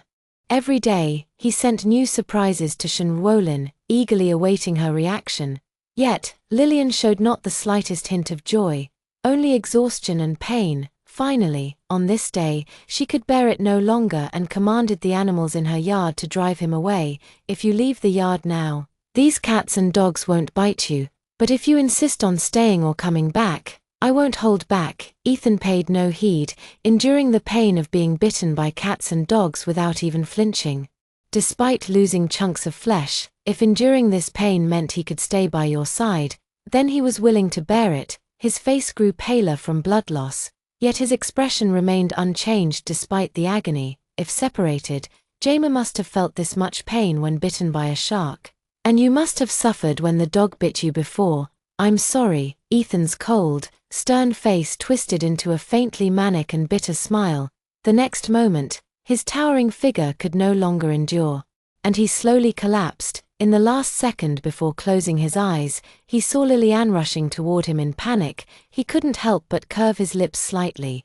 If separated, can you see, you still care about me? Darkness gradually swallowed his vision. When he awoke once more, lingering for another year, his lips instinctively curled upwards, yet the hospital bedside was empty. Lillian wasn't there keeping him company. Perhaps she hadn't fully forgiven him yet, that's why it turned out this way. At least he knew she still cared for him, still loved him. Ethan comforted himself with this thought.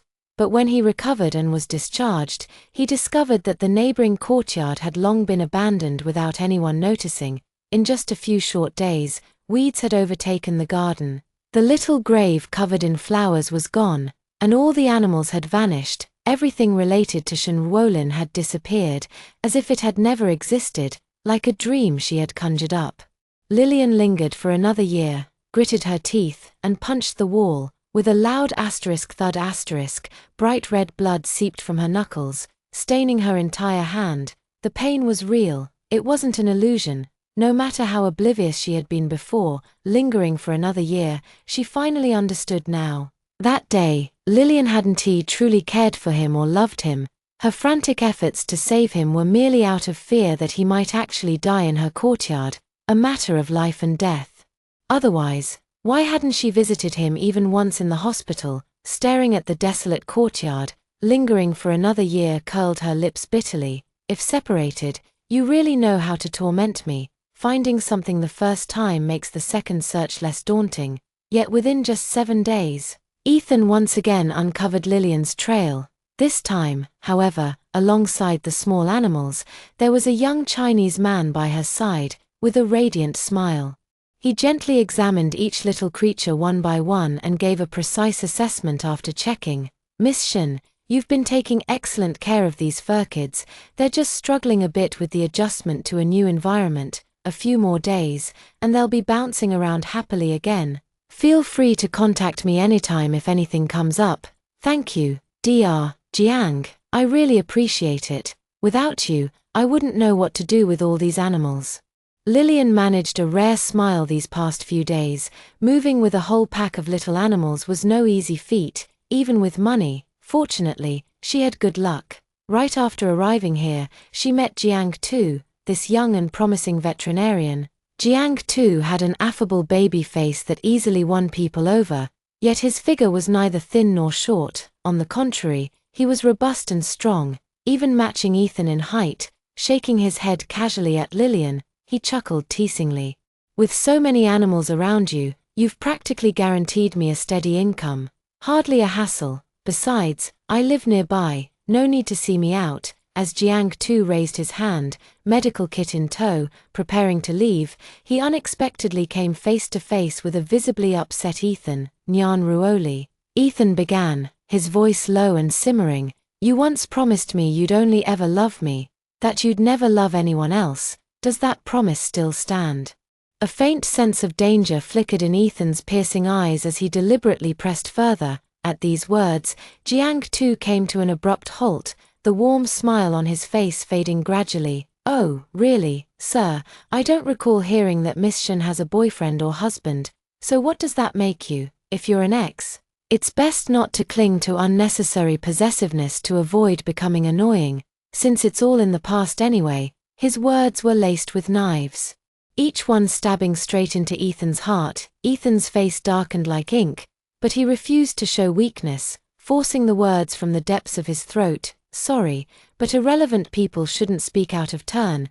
You're not qualified to talk about matters between Ruoli and me." Jiang Du raised an eyebrow. "Oh, really? But I'm only looking out for Miss Shin's best interests, speaking up for her sake. Wouldn't you agree?" With that, he turned his smiling eyes toward Lillian. Lillian nodded in agreement. "Right, Mr. Jiang isn't wrong. For the remaining year, you're just part of my past. I've long since cut ties with you. I think my refusal has been clear enough. If you'd like another trip to the hospital, I wouldn't mind letting my little ones teach you another lesson. Continuing to pester me will only make me despise you more. Just how much longer do you plan to keep this up?" Hearing this, Ethan nearly laughed in frustration. All his sincere apologies and attempts at redemption these past few days, were they nothing but a joke in Lillian's eyes? "Lillian, my stance is just as clear. I still love you. Haven't the grudges between us been resolved by now? Can't we just start over?" His eyes were bloodshot as he spoke from the heart. "I know you're grieving over what happened to Jamie, and I'm devastated too, but life has to go on. Who knows, maybe one day he'll return to us in another form. I'm begging you, forgive me and let's start fresh. Please." "No." Lillian couldn't take it anymore and slapped Ethan across the face, tears uncontrollably pouring out. Ethan, his face turned aside from the blow, didn't seem to mind, only felt heartache as he instinctively reached to wipe her tears. "Stop crying. It hurts me to see you like this." Lillian looked at him with coldness and deep hatred, quickly stepping back a few paces. Save your heartache for someone else. There's no way we can start over in this lifetime. Jamie is just Jamie, she'll never come back, and nothing can replace her. But didn't you say you wanted my forgiveness? I'll give you this chance. Her words carried an underlying meaning. Ethan had always been clever, but now he was too overjoyed to think deeply. Fine. I'll take this chance, as long as you can forgive me. I'll accept whatever you do to me. Lillian let out a cold laugh. Hope you can keep your word and endure all the torment I'll put you through. When it's over, I'll forgive you. Fine. For the remaining year, he agreed without hesitation. Nothing could be more painful than losing her completely, he thought to himself. Yet he never expected to experience equally excruciating pain the very next day. The next day, Ethan looked at the message from Lillian and arrived at her house on time as agreed. The gate of her villa was wide open, and he walked in without understanding why, only to see a scene that made his eyes burn with rage. Jiang-du had Lillian pinned against the wall, kissing her passionately and earnestly. Their fingers were tightly intertwined, their bodies pressed so close that they could clearly feel each other's heartbeat and warmth. Lillian's face was slightly flushed, and her eyes shimmered with moisture. When her gaze met Ethan's, there was not a hint of surprise. Instead, it carried a sense of satisfaction, as if she was asking, "Are you pleased with what you see?" A blazing fury instantly surged in Ethan's heart. His fists clenched so tightly they produced a grating, teeth-chattering sound. Just as his fist was about to land on Jiang-du, Lillian turned and shielded him with her body. Ethan's fist, mere inches away, was forcibly retracted. His eyes reddened as he ground his teeth and said, "Lillian, is this the torment you wanted to give me today? You really outdid yourself." As soon as the words left his mouth, his fist slammed into the wall beside them with a thud.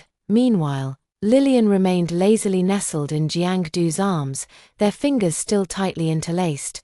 "Yes, are you satisfied with what you see?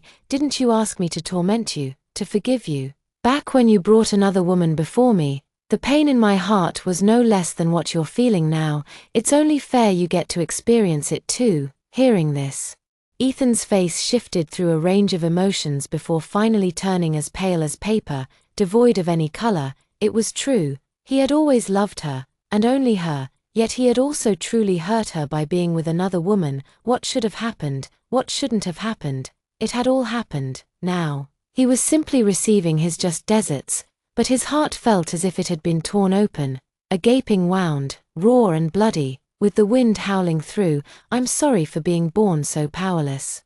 With only a year left, yet Jiang-du seemed intent on making things worse. He pulled Lillian into his embrace, nestling his chin affectionately against her neck before pressing a kiss to her cheek. "Mr. Sheng, I'm not like you. My body and soul are still pure, belonging only to Ruo Li. What right do you have to contend with me?" As he spoke, he shot a provocative glance at Ethan. Almost instantly, the fury in Ethan's heart flared even hotter, before he could react.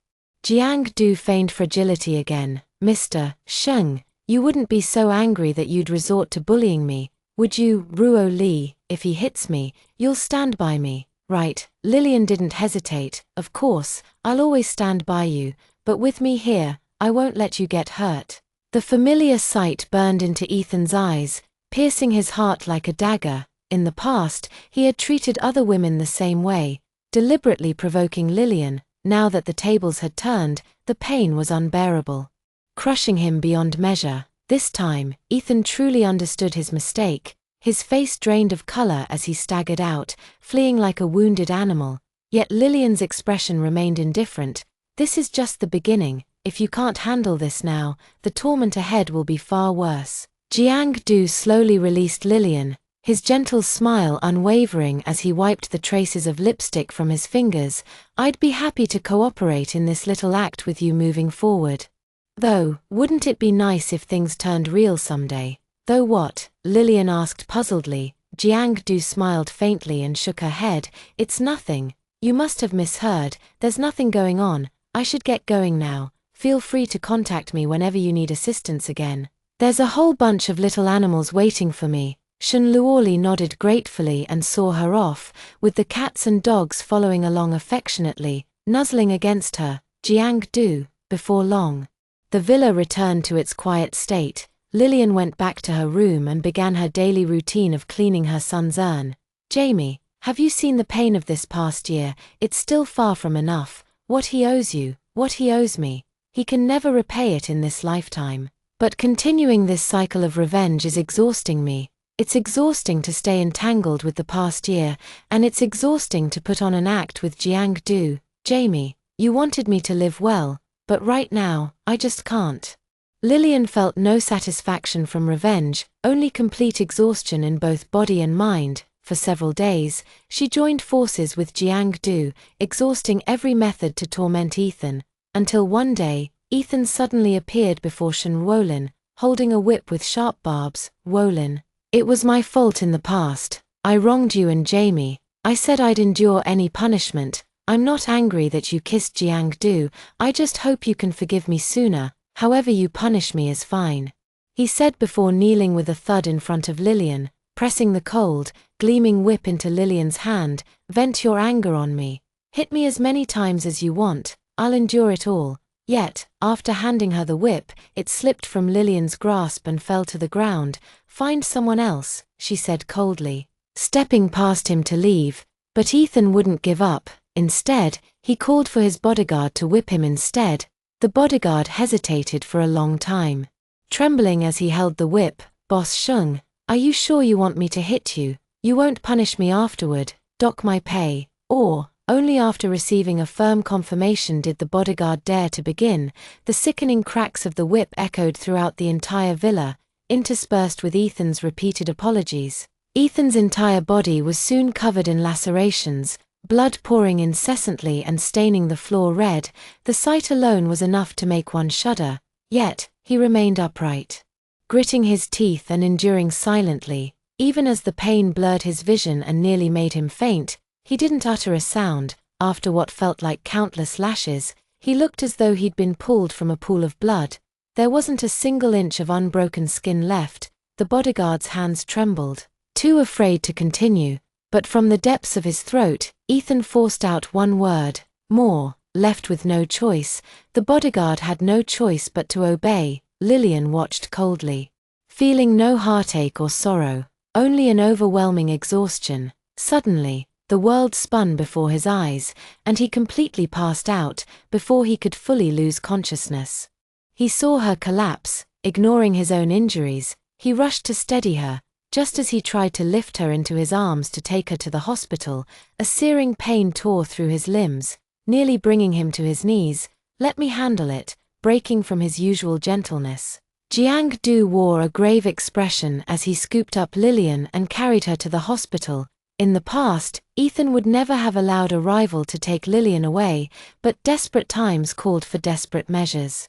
After being rushed to the hospital by his bodyguards, Ethan only treated his wounds briefly before standing vigil by Lillian's side.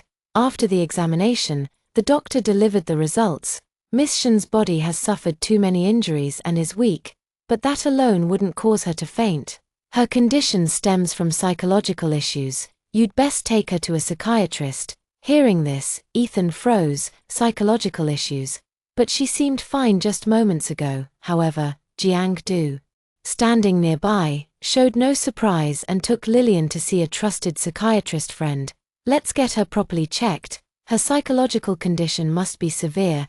James nodded and ran a series of tests on Lillian after she woke up, even conducting hypnosis. Once he managed to get her to sleep again, James emerged with a furrowed brow. Miss Shin has endured immense psychological trauma.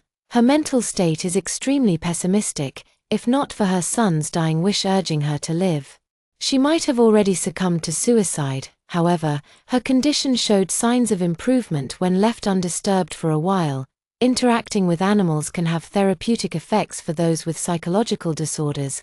Given her physical state, I don't recommend medication. It could cause irreversible damage. The best solution is for those who once hurt her to completely disappear from her life. As these words were spoken, Ethan fell into an unusual silence. His slightly lowered eyes filled with sorrow and despair. Suddenly, he jerked his head up and glared fiercely at Jiang-do. James is your friend. You two couldn't have conspired to deliberately drive me away, could you? Until the last moment, he refused to give up. Jiang-du nearly laughed in anger, his gaze colder than ever before. Last year, you should have been a smart person. How much longer do you intend to deceive yourself? You and I should be very clear about his true state these days. Can't you see his depression and despair? Do you truly intend to push him to his death before you're satisfied? Last year, I hung my head in defeat, my heart incredibly conflicted. Yet my mind kept replaying those days when Lillian seemed off. He had clearly tried hard to feign interest in tormenting him, but the exhaustion and lack of enthusiasm in his eyes couldn't be hidden. He had long lost interest in him. Now it was merely a mechanical effort to seek revenge, and this revenge came at the cost of his life. After a long silence, I had no choice but to compromise. I'll disappear from his sight completely, but I'll need a little more time before I leave. Jiang Lu also knew this was the biggest concession he could make and nodded in agreement. The next day, Lillian woke up to find himself back in the warm courtyard from before, only this time. The person next door wasn't Ethan but Jiang-du. Jiang-du's eyes sparkled with amusement as he sat carelessly on the ground, trimming weeds and occasionally coaxing the cats and dogs surrounding him.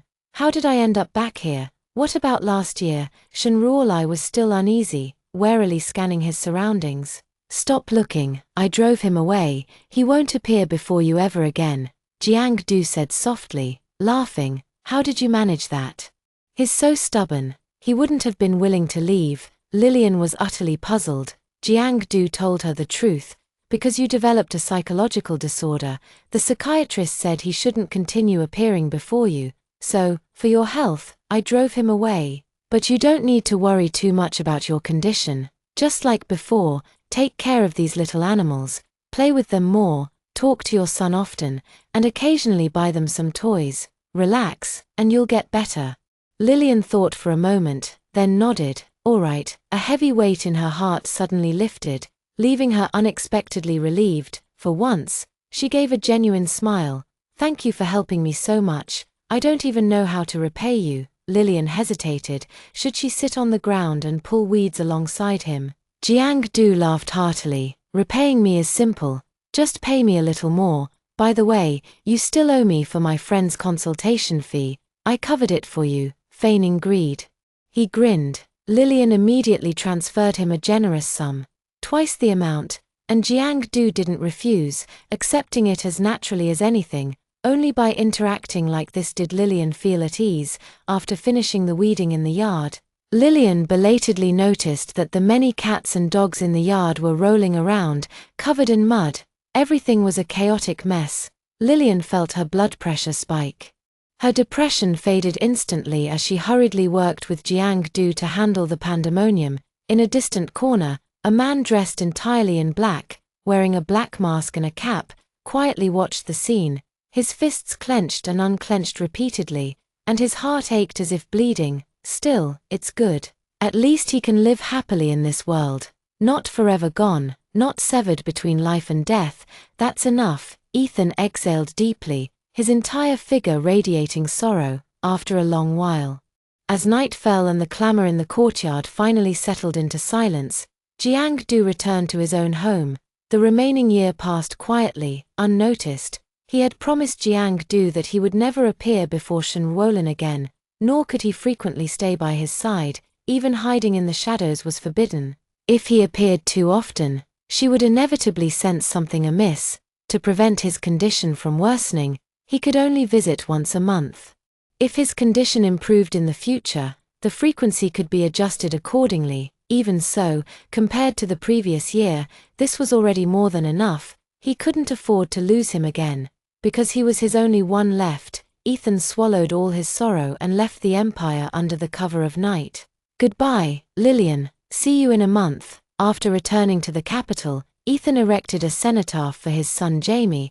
He managed to find a rare photo of his son to place on the tombstone, surrounding it with various toys, books, and snacks, as if trying to make up for the paternal love lost over the past 5 years. I'm sorry, Jamie. I owe you so many apologies. The truth is, I loved you. I regret it all now. I regret not being kinder to Jamie back then. regret being so cruel to Jamie, regret causing Jamie's death. Countless apologies drifted away in the wind. Ethan sat silently before Jamie's tombstone for hours before finally leaving to place flowers at his parents' graves. His mother Grace's tombstone stood beside her first loves, fulfilling her long-held wish. His father Shin-chan's tombstone, however, rested among the Shung family's plot. After leaving the cemetery, Ethan returned to the old mansion. As the sole ruler of the Shung family and the master of Shin Mountain, the remaining forces under his control made him even more formidable. He disciplined every member of the Shung family thoroughly, forcing them to meekly admit their mistakes. Too afraid to speak out, from that year onward, the tradition of mandatory arranged marriages in the Shung family was abolished, but anyone brought home for marriage had to pass rigorous evaluations of character and temperament. Yet, Ethan remained single for years to come, pining for an impossible person abroad, torturing himself with guilt and self-harm for the rest of his life. Well, that's all for today's story. If you enjoyed this episode, remember to subscribe. We'll continue to update with more exciting stories, and we look forward to seeing you next time.